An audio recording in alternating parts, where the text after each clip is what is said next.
జై గురుదేవి దత్తమ్మ. సిద్ధమంగళ స్తోత్రాన్ని మనం చదవడమే కాదు, మనం 10 మందితో చదివించాలి. గుడివాడలో మా ప్రసాద్ గారని ఉన్నారు. ఆయన సాయి భక్తుడు. అయితే బస్సులంతా వేసి ట్రావెల్స్ తీసుకెళ్ళేవారు. సిద్ధమంగళ స్తోత్రం చదివిన తర్వాత ఆయన సిద్ధమంగళ ట్రావెల్స్ అని పేరు మార్చుకున్నారు. ఆయనకు అనిపించిందంట, అలా మార్చుకున్నారు. అయితే నిజంగా మీకు ఒక పెద్ద వీడియో కూడా ఆయనతో కూడా ఇంటర్వ్యూ చేసి పెట్టాను. ఆయన నిజంగా తిండి కూడా వెతుక్కోవాల్సిన పరిస్థితి ఒకప్పుడు. కానీ సిద్ధమంగళ స్తోత్రం చదివిన తర్వాత ఎన్నో సిరులు, ఎన్నో అనుగ్రహాలు, బస్సులో ఖాళీ లేనంత బిజీగా ఆయన అంటే అంత విశ్వాసంతో చేసుకున్నారు.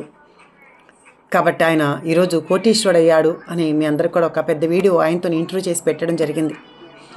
కానీ మనం ఇక్కడ చదివిన వాళ్ళందరూ అలా కోటీశ్వరుడు అయిపోతారా అంటే తప్పకుండా అవుతారు.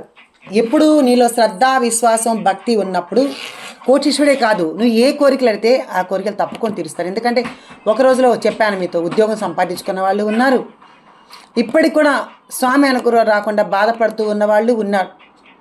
అది మనలో లోపమే తప్ప భగవంతునిలో లోపం లేదు అని ఎన్నోసార్లు మనం చెప్పుకున్నాం. ఆ కర్మంతా ధ్వంసం అవ్వాలమ్మా. ఆ కర్మ ధ్వంసం అయినప్పుడు మాత్రమే దత్తభక్తి కలుగుతుంది.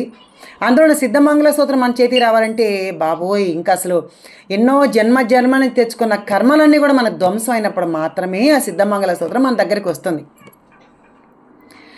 కాబట్టి మనమందరం ఆ సిద్ధమంగళం చదువుతూ ఉంటే క్రమేపీ ఒక గుట్టలాంటి, ఒక పర్వతం లాగా తెచ్చుకుంటాం కదా కర్మలు, అవన్నీ మెల్లమెల్లగా తగ్గుముఖం పట్టి చక్కగా మహాత్ముల యొక్క అనుగ్రహం కలిగి, దత్త దర్శనం కలిగి, అప్పుడు మన పనులు కావచ్చు, మనకు ఏ కోరికలు తడుగుతాం ఆ కోరికలన్నీ కూడా స్వామివారు తప్పకుండా నెరవేరుస్తారు.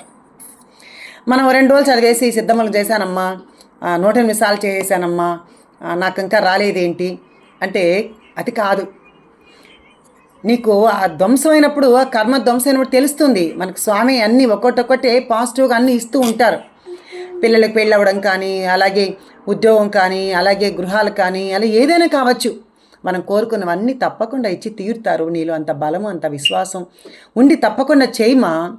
మరి ప్రసాద్ గారు ఈరోజు అలా చేసి ఆయన చదవడమే కాకుండా బస్సులో కూర్చుంటే వాళ్ళందరికీ కూడా ఎలా బోధిస్తున్నారు, దాని మూలాన్ని కూడా మన కర్మ షేర్ చేయబడుతుంది. ఎందుకంటే మనం ఎవరికైతే అలా చెప్పి చదివిస్తున్నామో భక్తి మార్గంలో మంచివే కదా ఇవన్నీ. కాబట్టి మనమే కాదు అందరూ బాగుండాలా అని చెప్పేసి, అందులో మనం ఉండాలా అని చెప్పేసి ఎప్పుడైతే మహాసంకల్పంతో మనం బయలుదేరుతామో ఆటోమేటిక్గా మన కర్మలన్నీ కూడా ఇంకా ఎక్కువగా తొందరగా మన కర్మలు పోతాయి. కాబట్టి మనమే కాదు సిద్ధమంగళ స్తోత్రం చదువుకోవడం, మనం కూడా 10 మందికి పంచాలి, ఆ 10 మంది ఇంకొక 10 మందికి పంచాలి అని ఒక ఇరుకుతో సిద్ధమంగళ స్తోత్రం చేయండి.